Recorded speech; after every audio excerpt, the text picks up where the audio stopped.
Todos e a todas, sejam bem-vindos a mais um vídeo de aconselhamento filosófico.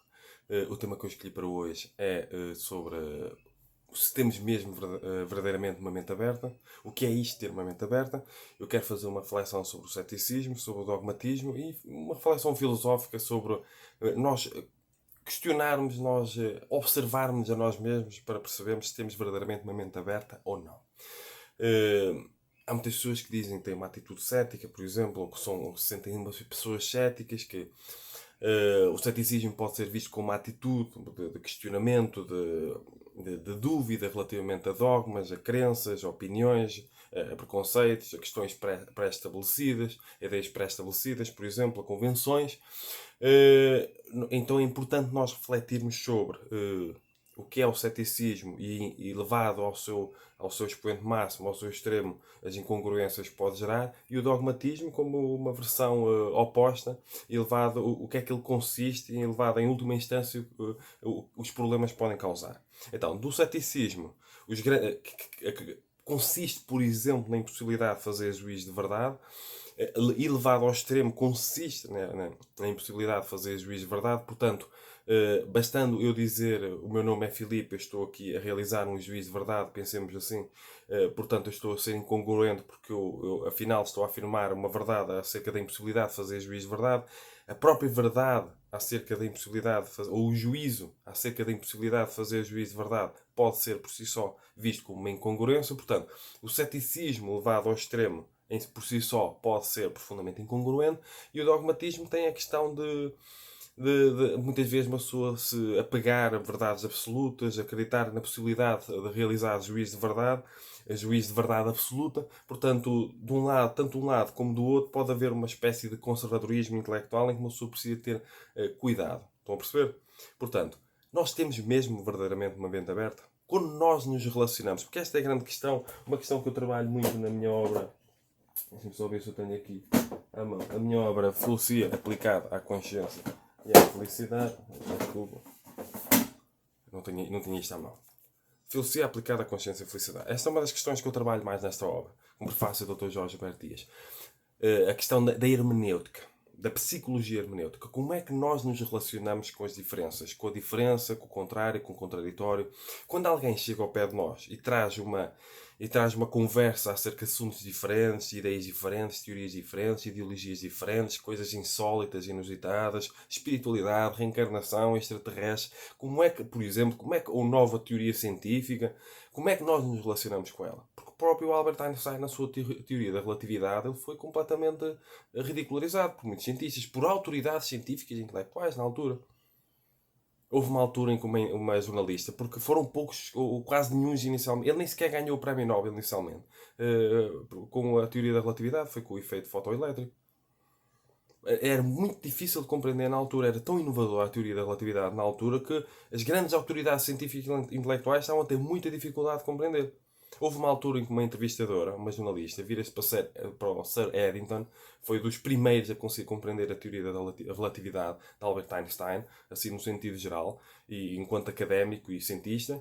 E quando perguntou como se sente ser isto foi um físico que eu ouvi um físico a dizer isso. Como se sente relativamente ao facto de ser uma das três pessoas que compreende a teoria da relatividade de Albert Einstein? E ele respondeu: uma das três? Quem é essa terceira que eu não conheço? Vocês estão a compreender? Portanto, a grande questão nós aprendemos a relacionarmos com a diferença, com o contrário, com o contraditório.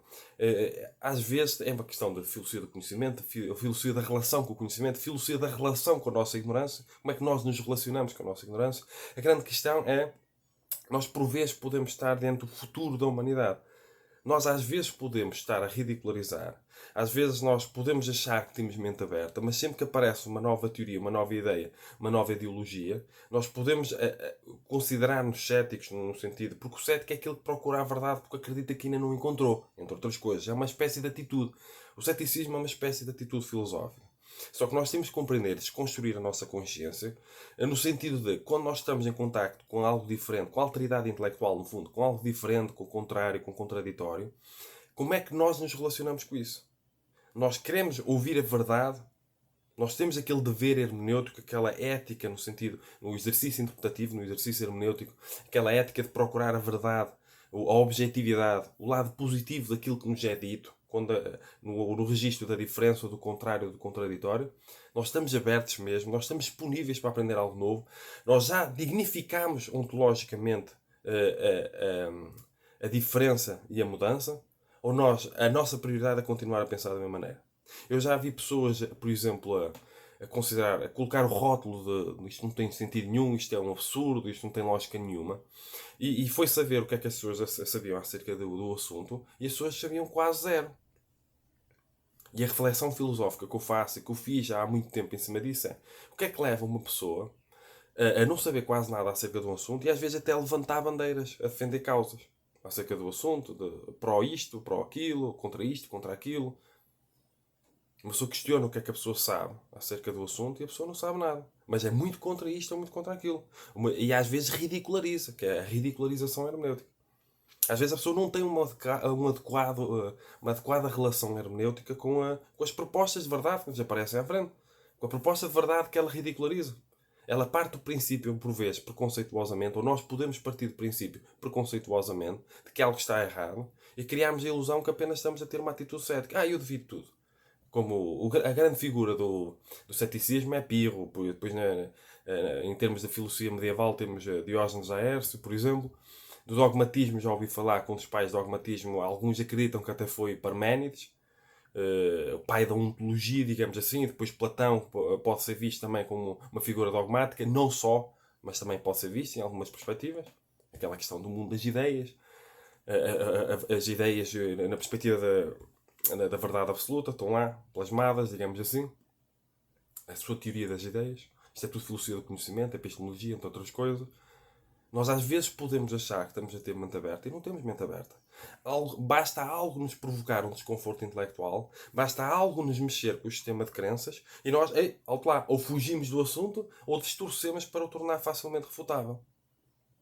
Isso é fácil ver quando há uma atitude arrogante perante alguém que tem uma perspectiva diferente. Quando nós podemos ter, mesmo de forma inconsciente, uma atitude arrogante, nós podemos estar. Essa arrogância pode ser um modo de defesa.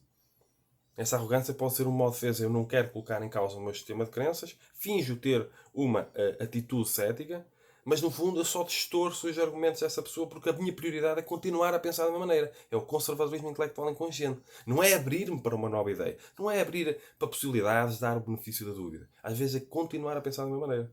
Então eu criei uma teoria da logicidade, por exemplo, para nos lembrar constantemente da ignorância, uma perspectiva da macrológica, que é qualquer logicidade, se quiserem compreender melhor isto, eu trato isto também nesta obra, Filosofia Aplicada à Consciência e Felicidade, com prefácio do Dr. Jorge Humberto Dias. A teoria da logicidade eu criei assim. Vamos imaginar assim uma coisa mais simples. Os 3 princípios fundamentais: diversidade elementar, congruência correlativa e ostentação pela totalidade. Qualquer sistema lógico, hipoteticamente, ou a priori, ele precisa ter diversos elementos. Os diversos elementos precisam ter congruência correlativa e essa congruência correlativa dos diversos elementos deverá sustentar-se pela totalidade. Portanto, nós podemos afirmar com certeza o juízo de verdade lógica, digamos assim, acerca de teorias, ideias e ideologias que nos possam aparecer, numa perspectiva da macrológica, não daquela minuciosa micrológica em que uma pessoa estuda proposições e analisa deduções a partir de premissas e vemos conclusões, a ver se faz sentido, seja o que for, identificando falácias formal ou informalmente. Quando é que nós conhecemos a totalidade de uma teoria, de uma ideia, de uma ideologia, para podermos confirmar, para podermos afirmar com tanta certeza, com tanta convicção, se ela tem lógica ou não tem lógica, tem sentido ou não tem sentido, é um absurdo ou não é absurdo? Às vezes nós podemos ter só preconceitos. Às vezes nós temos ali um efeito Dunning-Kruger inconsciente. Nós não reconhecemos a nossa ignorância, a nossa incompetência relativamente a determinada ideia, teoria, ideologia. Não reconhecemos que não sabemos o suficiente e partimos logo do princípio de forma muito precipitada, a precipitação intelectual, digamos assim, a falta de prudência intelectual, a falta de autoconsciência no exercício hermenêutico, digamos assim, e podemos partir do princípio que algo não tem sentido nenhum, que é um absurdo, não tem lógica nenhuma, de forma completamente preconceituosa, e fingindo, criando a ilusão de que temos uma atitude cética e que aquilo não tem sentido nenhum, é um absurdo, mas não nos disponibilizamos para aprender. Mas não nos disponibilizamos para ouvir, para procurar conhecimentos sobre o assunto. Partimos logo do princípio, às vezes ridicularizando, que não tem sentido nenhum, que é um absurdo, não tem lógica nenhuma, onde é que já se viu. Essa foi a atitude que muitos intelectuais, muitos académicos, muitos grandes cientistas, foi uma atitude que tiveram relativamente a Albert Einstein. Ele não teve certo em tudo, é preciso ter noção disso. Mas por vezes nós podemos estar diante do futuro da humanidade, digamos assim, e só ridicularizamos, e só distorcemos, e só denegrimos, e fugimos dos assuntos. E temos uma atitude arrogante perante os assuntos, ridicularizamos. Às vezes a ridicularização inconsciente é uma forma de retirar força, uma coisa que uma pessoa não quer que tenha força, porque uma pessoa prefere continuar a pensar de uma maneira do que admitir a possibilidade de algo que se calhar até nem é tão convencional, ou que não pertence a uma maioria, digamos assim, em termos de crença. Então uma pessoa prefere aquele conforto, ficar ali e pensar aquilo que toda a gente acredita que é verdadeiro, está mais do lado da ciência, digamos assim, uma pessoa tem de ouvir a ciência. Mas por vezes nós podemos estar diante de uma futura ciência que ainda não foi admitida. Enquanto tal, que ainda não foi compreendida, que ainda não foi estudada, no sentido mais geral e abrangente. Podemos estar diante de uma grande inovação. Podemos estar diante do futuro da humanidade, digamos assim, pronto. E como é que nós nos relacionamos com isso? Mas mesmo que não seja dentro do futuro da humanidade, como é que nós nos relacionamos com a diferença, com o contrário, com o contraditório?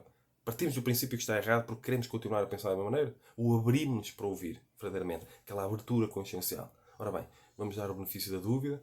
Eu só sei que nada sei, aquela ironia socrática ou platónica. Eu só sei que nada sei, eu admito a minha ignorância, porque antes de eu aprender a relacionar-me com o conhecimento, no sentido geral, eu primeiro preciso de aprender a relacionar-me com a minha ignorância.